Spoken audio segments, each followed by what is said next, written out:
Bonsoir à tous et bienvenue sur le plateau d'Un cœur qui écoute, votre émission de spiritualité. Aujourd'hui, nous avons le plaisir de trouver ou de retrouver Vincent Michel, que nous avions eu le plaisir de voir il y a maintenant quelques années. Ça fait 4 ans à peu près. Ça fait 4 ans. Ça fait 4 ans. Merci d'être venu jusqu'à nous. Cette fois, vous venez nous présenter non pas Croire sans voir, qui était le livre sorti au moment du Covid, mais là, ça s'appelle L'homme que j'écoute, paru aux éditions du Cerf. Alors vous allez nous raconter un petit peu ce qui vous a poussé à écrire cette histoire d'un grand-père qui raconte à son petit-fils Jésus, tout simplement, la vie de Jésus. Juste avant, je vous invite à nous lire un extrait de texte de votre choix. Et on a la chance de vous voir lire ça sur un livre en braille. Tout à fait, édité par le Centre de transcription en braille de Toulouse. Et donc je vais vous lire un très court extrait du livre qui vient de paraître aux éditions du Cerf, L'homme que j'écoute. C'est fou tous ces mouvements de foule autour de Jésus. Il y a quelques jours, il a envoyé les disciples porter la bonne nouvelle dans les villages alentours. Aujourd'hui, les voilà de retour. Ils racontent comment ils ont été reçus, souvent très bien. Les gens d'ici sont très attentifs, très hospitaliers et attentifs à la parole annoncée au nom de Dieu. Quelquefois, cependant, l'accueil a été froid, hostile. Alors, suivant les conseils du Maître, ils sont repartis en secouant la poussière de leurs sandales. Jésus veut les prendre à l'écart, comme pour partager dans l'intimité du groupe ce qu'ils viennent de vivre. Il les conduit vers la ville de Bethsaïda. Mais la foule n'en a cure de ce retrait. Elle veut voir, entendre, toucher Jésus, lui dire ses attentes, lui demander une guérison. Toujours les mêmes scènes. Il est tard. Déjà le jour baisse et les 12 s'inquiètent. Comment nourrir tous ceux qui se présentent? Ils sont des milliers. Alors, ils s'adressent à Jésus. Renvoie la foule, qu'ils aillent loger dans les villages et les hameaux des environs et qu'ils y trouvent à manger, car nous sommes ici dans un endroit désert. C'est vrai, il n'y a rien dans l'endroit quasi désertique et les disciples s'inquiètent avec quelques raisons. Mais la parole de Jésus n'est pas de renvoi. Il leur dit « Donnez-leur vous-même à manger. » Diable, quelle réponse? Comment faire? Pourquoi ce passage-là en particulier avez-vous choisi? Parce qu'il dit bien ce qui est un des traits fondamentaux de l'annonce de Jésus, du message qu'il est venu nous laisser, le partage. Un des traits fondamentaux du christianisme, c'est cette notion, partager. C'est pas un élan naturel chez l'homme pour vous? Si on regarde ce qui se passe autour de nous, pas forcément. Je ne sais pas si M. Musk est un homme du partage. Il faudrait lui poser la question. Alors vous êtes venu du Gard, non de l'Hérault. De l'Hérault. Mais je suis venu du Gard aussi, puisque et vous êtes venu du Gard il y a plus longtemps. C'est mon pays de naissance. Je reste fidèle à ma patrie gardoise. Et là, vous avez une belle vie professionnelle? J'ai une belle vie de retraité, et maintenant, ma vie professionnelle, c'est d'écrire. Vous êtes toujours à la tête de la Fédération des aveugles et amblyopes de France? Non, j'ai passé la main. Difficile? J'ai passé. Non, c'était un acte choisi. Je crois que lorsqu'on a 12 ans et demi de présidence, il faut savoir passer la main. C'est aussi faire vivre la démocratie interne, qu'elle soit politique ou dans les associations. C'est bien que les mandats tournent. Et puis, c'était une lourde charge. Donc, très heureux de l'avoir passé et de voir que la relève est prise et bien prise. Et votre foi chrétienne a éclairé d'une certaine manière ce mandat? Je crois que lorsque je suis en situation de responsabilité, j'essaie de vivre ce que je crois et j'essaie de vivre ce que m'a enseigné Jésus. Dans le livre dont je viens de lire un extrait, il y a un passage important sur le lavement des pieds et la notion de service. Je crois que celui qui occupe des fonctions de responsabilité doit d'abord se mettre au service de la cause pour laquelle il a été appelé à servir. Et donc, oui, je pense que dans mon rapport aux autres, dans mon rapport aux personnes, et aussi dans ma façon de diriger, de présider, j'ai toujours essayé de m'inspirer, de prendre appui sur la parole évangélique. Y ai-je totalement réussi? Je ne sais pas. Il faut le demander à ceux qui m'ont côtoyé. Et puis, est-ce qu'on réussit totalement? C'est pas sûr. En tout cas, c'est bien d'essayer. Et la phrase servir et ne pas se servir, ça résonne particulièrement chez vous? Tout à fait. Servir et ne pas se servir, ça résonne très fort. Et j'aimerais bien que beaucoup de personnes, beaucoup de dirigeants politiques, beaucoup de responsables d'entreprises y pensent et en fassent leur miel. Quand on regarde votre parcours de vie, alors on n'est pas encore complètement à l'heure des bilans, bien que vous soyez à la retraite, mais quand on regarde votre parcours de vie, c'est d'abord une vie de combat? Oui, c'est une vie de combat, on peut le dire comme ça. C'est une vie de combat parce que lorsqu'on a un handicap qui est quand même sérieux, ne pas voir, c'est quelque chose. Hein. Donc il faut surmonter ce handicap, il faut se construire un parcours scolaire, universitaire sans y voir. Et là, on mesure combien on est privé d'un certain nombre d'outils, d'instruments pédagogiques, combien c'est plus difficile. Et c'était beaucoup plus difficile à mon époque que ça ne l'est aujourd'hui, fort heureusement. Il y a des choses qui avancent. Il y a plus d'outils aujourd'hui? Il y a beaucoup plus d'outils aujourd'hui. L'informatique a quand même révolutionné la façon d'enseigner pour les personnes aveugles. Donc c'est ce premier combat. Et puis il faut faire sa place au soleil. Parce que lorsque vous vous présentez, un chef d'entreprise, un dirigeant, pour obtenir un poste de travail, eh bien, vous mesurez que ça ne tombe pas forcément sous le sens que d'engager une personne handicapée ou une personne aveugle. Je rappelle quand même que je n'ai pas pu me présenter au concours d'enseignement de l'agrégation d'histoire, suite à un décret du régime de Vichy qui, en 1974, n'était pas totalement aboli. Il l'a été par le gouvernement de Pierre Mauroy en 1981. Donc, il y a des barrières, il y a des obstacles à sauter, et donc oui, c'est une vie de combat. Ça forge peut-être un caractère un peu combatif. Si on veut s'en sortir, je crois qu'il faut en passer par là. Et le « aide-toi, le ciel t'aidera », vous l'entendez comment, vous? Ah, ça aussi, ça peut être une belle parole évangélique, parce que Dieu travaille toujours au travers de nous, au travers des humains. Et donc, Dieu nous incite, nous invite à nous mobiliser nous-mêmes. Et je crois que si on sait se mobiliser, si on est en capacité de s'investir, alors peut-être reçoit-on quelques grâces supplémentaires qui nous aident à parachever ce que nous avons entrepris. Mais c'est très important. Moi, je ne crois pas à un Dieu magicien. Je crois à un Dieu qui se sert de nos mains, de nos pieds, de notre parole pour agir. Grâce à nous, avec nous, par nous, à l'intérieur dans le monde. Vous êtes né dans les années 50 ? Oui, tout juste en 1950, le 6 novembre. Bon, comme ça, c'est plus facile pour calculer votre âge. Voilà, ça fait bientôt 75. Voilà. Lors de votre scolarité, il y a une phase pensionnat qui a été un petit peu difficile. Oui, il y a une phase pensionnat qui a été difficile. On ne va pas remettre une pièce dans la machine à sous, hein.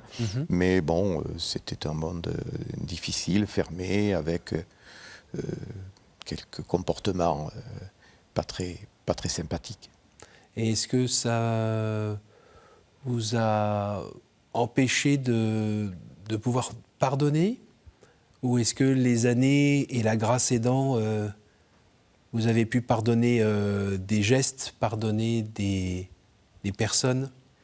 Alors la grâce, elle est venue à moi par l'intermédiaire d'un prêtre aveugle, le père Lucien Cotte, qui est venu en 1962 prêcher la retraite de communion solennelle. Et ce prêtre a pris comme texte de base à la retraite la parabole du fils prodigue, que je commente aussi dans mon livre. Et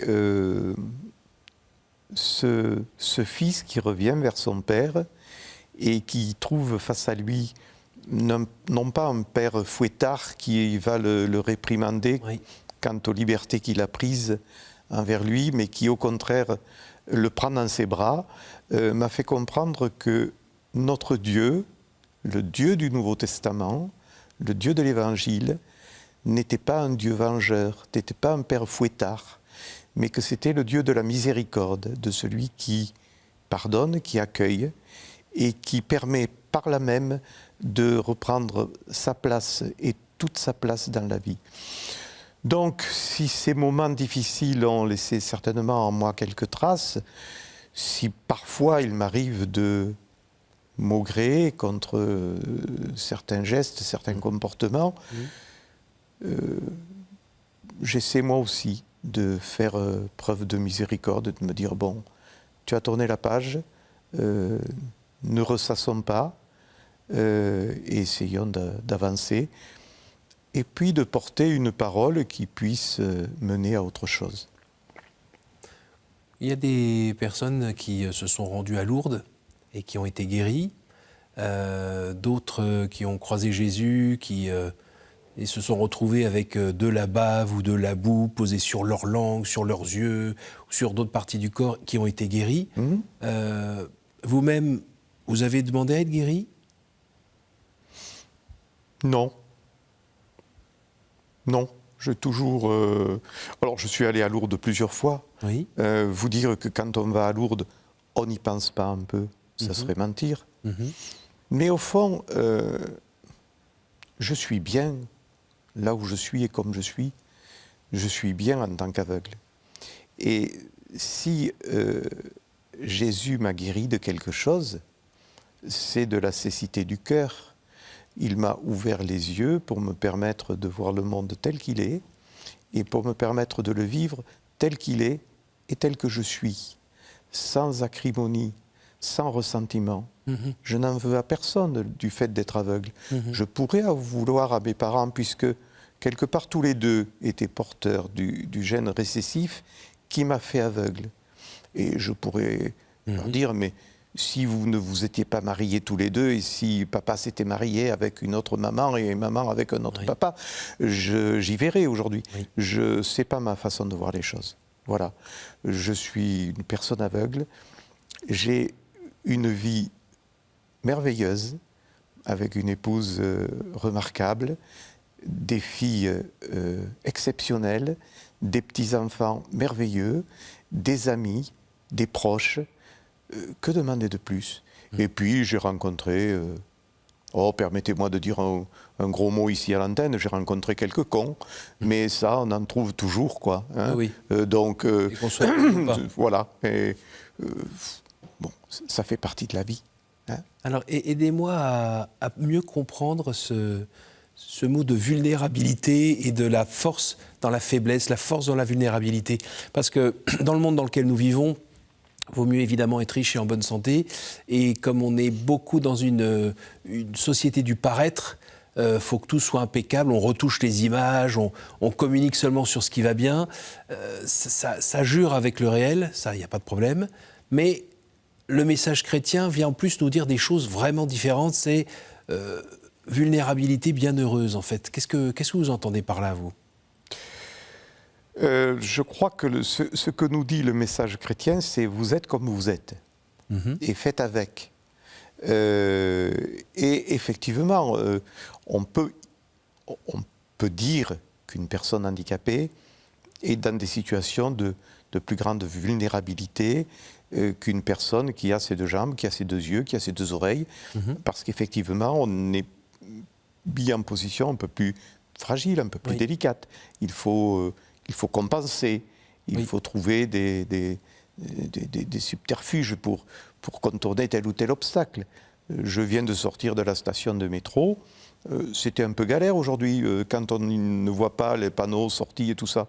Bon, je suis arrivé ici. Donc, ce que nous dit, je crois, l'Évangile, c'est assume-toi tel que tu es et essaie de faire le meilleur possible à partir de ce que tu es. Je pense à cette phrase, ce vers de Paul Éluard. Le mal, il faut mettre le mal au bien et par tous les moyens, faute de tout perdre. Eh bien voilà, c'est ce que me dit, moi, la parole évangélique. Et j'aime pas trop ce terme de vulnérabilité, de même que je n'aime pas cette notion de personne en situation de handicap. Je suis une personne aveugle, je suis une personne handicapée. Ce n'est pas la société n'y est pour rien, même si elle ne fait peut-être pas tout à fait ce qu'elle pourrait faire pour que je sois parfaitement intégré, un citoyen à part entière, même s'il y a trop peu de livres édités en braille, même si l'accessibilité, notamment l'accessibilité des outils informatiques, est insuffisante. Il y a plein d'obstacles, mais je fais avec. Et je ne suis pas dans la plainte. Je peux être dans la revendication, je peux dire, écoutez, sur ce sujet-là, on peut faire mieux. Donc, essayons de faire mieux. Mais je ne suis pas dans la plainte et dans la désolation. Avançons, avançons. Et lorsqu'on dit, les aveugles voient, les boiteux marchent, les sourds entendent, il faut l'entendre. Je dirais, il faut le prendre de façon absolue, il faut le prendre aussi de façon symbolique. On peut être en fauteuil roulant et être une femme, un homme qui marche dans la vie. On peut être avoir être sourd et ne pas voir et entendre, et on peut être un excellent entendant et être complètement sourd. Qu'est-ce qui vous a poussé à écrire ce grand livre? C'est vraiment votre petit-fils? Oui, ça part d'une anecdote. Le petit Corentin, à 5 ans, va trouver sa grand-mère et lui dit « Tu sais, Maminou, je connais le nom de famille de Jésus. » Et elle de lui répondre « Mais Corentin, comment tu sais ça ?» Mais tu sais, quand papé, parce que chez nous, le grand-père, c'est le papé, hein, on est dans le sud, quand papé écoute la messe sur France Culture le dimanche, j'entends qu'on parle de Jésus-Christ. Alors il dit, mais tu écoutes la messe avec papé? Non, non, Maminou, je ne l'écoute pas, mais je l'entends. Alors cette notion écouter et entendre à 5 ans, ça m'a un petit peu bousculé.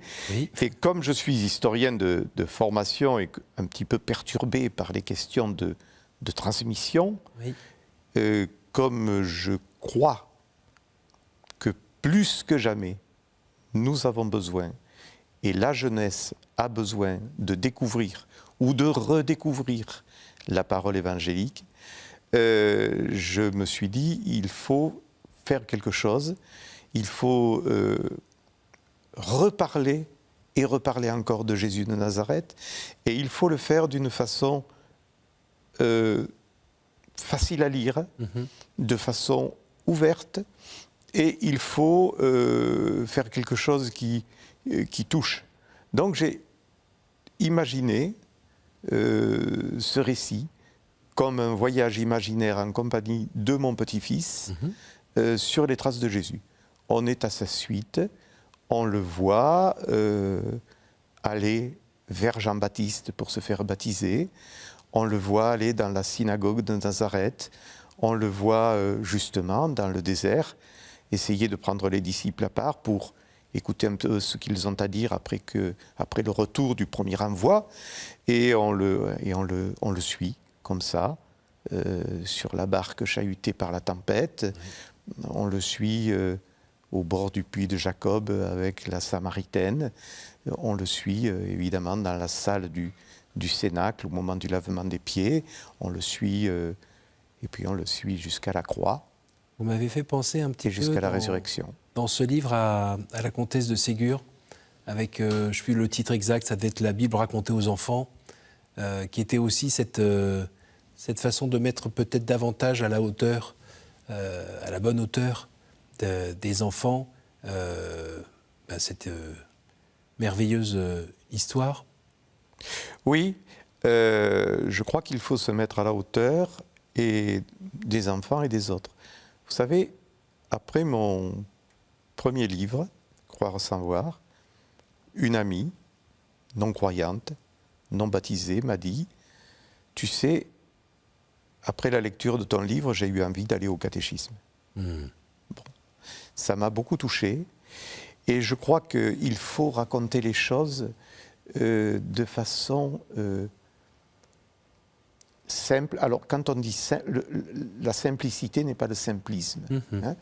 Il faut raconter les choses de façon très simple, très, très audible. Et ce livre n'est pas un livre de dogme. Je ne suis pas dans le dogme, je suis dans la rencontre avec un homme comme nous. Un homme qui a vécu sa vie d'homme au cœur de sa société et qui nous dit une parole qui est tellement forte, qui est tellement inspirée, qu'elle traverse les siècles et qu'elle nous parle aujourd'hui. Et je dirais que, alors que l'on parle sur tous les plateaux de radio et de télévision de l'intelligence artificielle, oui. Jésus vient nous ouvrir à l'intelligence du cœur.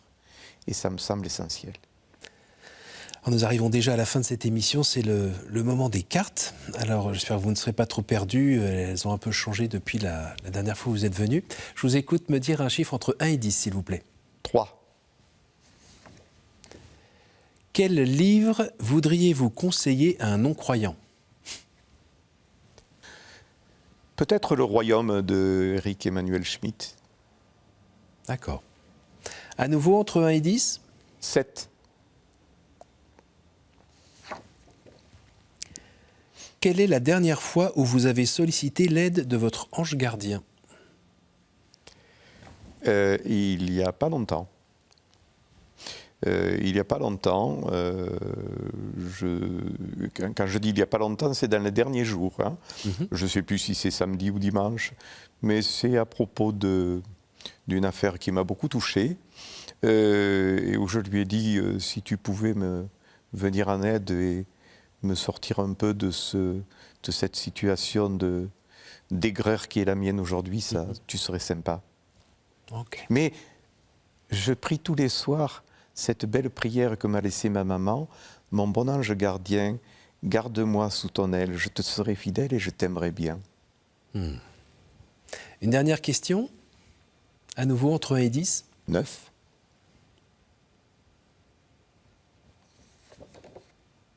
Quelle est la dernière fois où vous avez reconnu l'action du Christ dans votre vie ? Bon, je crois que je la reconnais tous les jours.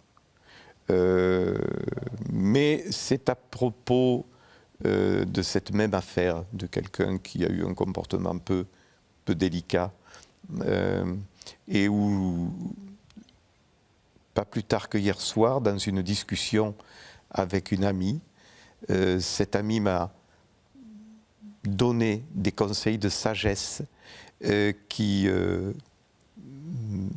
m'ont fait penser que il était certainement avec nous au milieu de cette petite table de restaurant qui nous réunissait.